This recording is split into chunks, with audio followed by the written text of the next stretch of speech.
ફરજદારીના ઉત્સવ સમાન કર્મભૂષણ એવોર્ડ કાર્યક્રમનું પાલના સંજીવ કુમાર ઓડિટોરિયમ ખાતે ભવ્ય આયોજન થયું હતું। પોતાની નિયમિત ફરજની સાથે મહિલા, બાળકો અને વૃદ્ધોની સલામતી તથા તેના સેવા માટે વિશેષ યોગદાન આપનારા શહેર પોલીસના જાબાઝ કર્મચારીઓને આ પ્રસંગે સન્માનિત કરવામાં આવ્યા હતા। કાર્યક્રમમાં શહેરના પોલીસ કમિશનર, શહીદ પરિવારો, ઉચ્ચ અધિકારીઓ અને મોટી સંખ્યામાં પોલીસ કર્મચારીઓ ઉપસ્થિત રહ્યા હતા। જ્યારે કાર્યક્રમના મુખ્ય મહેમાન તરીકે ભારતીય વાયુસેનાના ગૌરવ, દેશના પ્રથમ મહિલા એર માર્શલ ડોક્ટર પદ્માવતી ઉપાધ્યાયની ઉપસ્થિતિએ સમગ્ર સમારોહની શોભા વધારી હતી। શહેરની સુરક્ષા અને શાંતિ અને સામાજિક કલ્યાણ માટે રાત દિવસ ફરજ બજાવતા પોલીસ અધિકારીઓ તથા કર્મચારીઓના વખાણ રૂપે અપમૃત્યુ નિવારણ સહાય સંસ્થા અનીશ દ્વારા દર વર્ષે આયોજિત થતો કર્મભૂષણ એવોર્ડ હવે તેની ત્રીજી વર્ષની ઉજવણી તરફ આગળ વધી રહ્યું છે। પાલ સ્થિત સંજીવ કુમાર ઓડિટોરિયમમાં આ પ્રેરણાદાયી કાર્યક્રમનું ભવ્ય આયોજન કરવામાં આવ્યું હતું।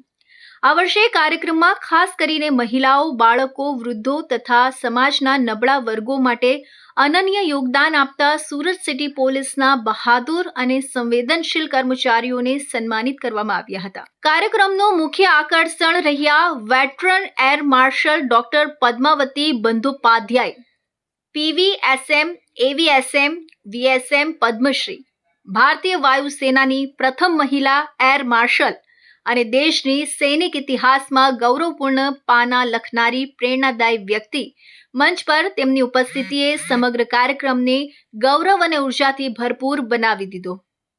સુરત શહેરના પોલીસ કમિશનર અનુપમસિંહ ગેહલોત પણ કાર્યક્રમમાં ઉપસ્થિત રહ્યા હતા।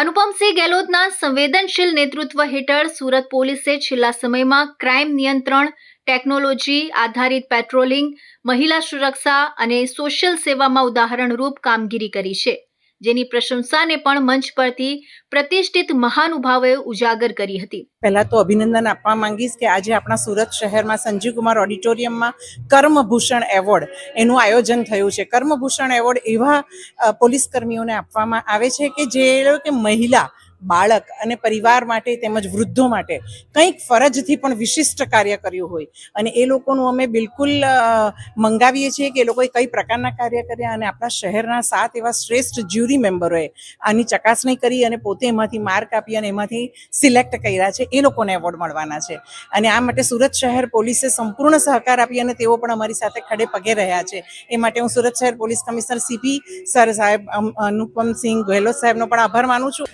નમસ્તે મિત્રો, આજે સુરત શહેરમાં એક અનેરો પ્રોગ્રામ થયો અનીશ સંસ્થા દ્વારા।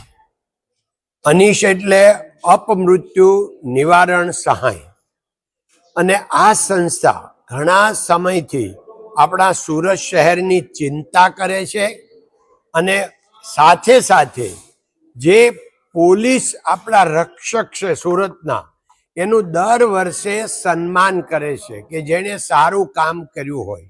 આ બહુ મહત્વનું છે કારણ કે કોઈ સારું કામ કરે એને બિરદાવીએ એટલે એને તો સારું કામ કરવાની ઈચ્છા થાય જ, પણ એનું જોઈને બીજા પણ પ્રોત્સાહન મળે। તો આ તબક્કે અનીશ સંસ્થાને ખૂબ ખૂબ ધન્યવાદ, અભિનંદન। કાર્યક્રમમાં સુરત શહેરના પોલીસ કમિશનરથી લઈને શહીદોના પરિવારજનો, ઉચ્ચ અધિકારીઓ અને મોટી સંખ્યામાં પોલીસ કર્મચારીઓ તથા તેમના પરિવારજનો ઉપસ્થિત રહ્યા હતા। મંચ પર સન્માનિત થનારા અધિકારીઓના ચહેરા પર ગર્વ અને ભાવુકતા સ્પષ્ટ દેખાઈ રહી હતી। ત્રીજા વર્ષમાં પ્રવેશેલો કર્મભૂષણ એવોર્ડ હવે માત્ર એક એવોર્ડ સમારોહ નહીં, પણ ફરજ પ્રત્યેની નિષ્ઠા, માનવીય સેવા, બહાદુરી અને વર્દી પાછળ છુપાયેલા અસલી નાયકને મળતું ગૌરવ બની ચૂક્યો છે। સુરત શહેરે ફરી સાબિત કર્યું છે કે જ્યારે સેવા કરતા નાયકોએ સન્માનની જરૂર હોય ત્યારે આ શહેર આખા મનથી તેમને વધાવવા ઊભું રહે છે।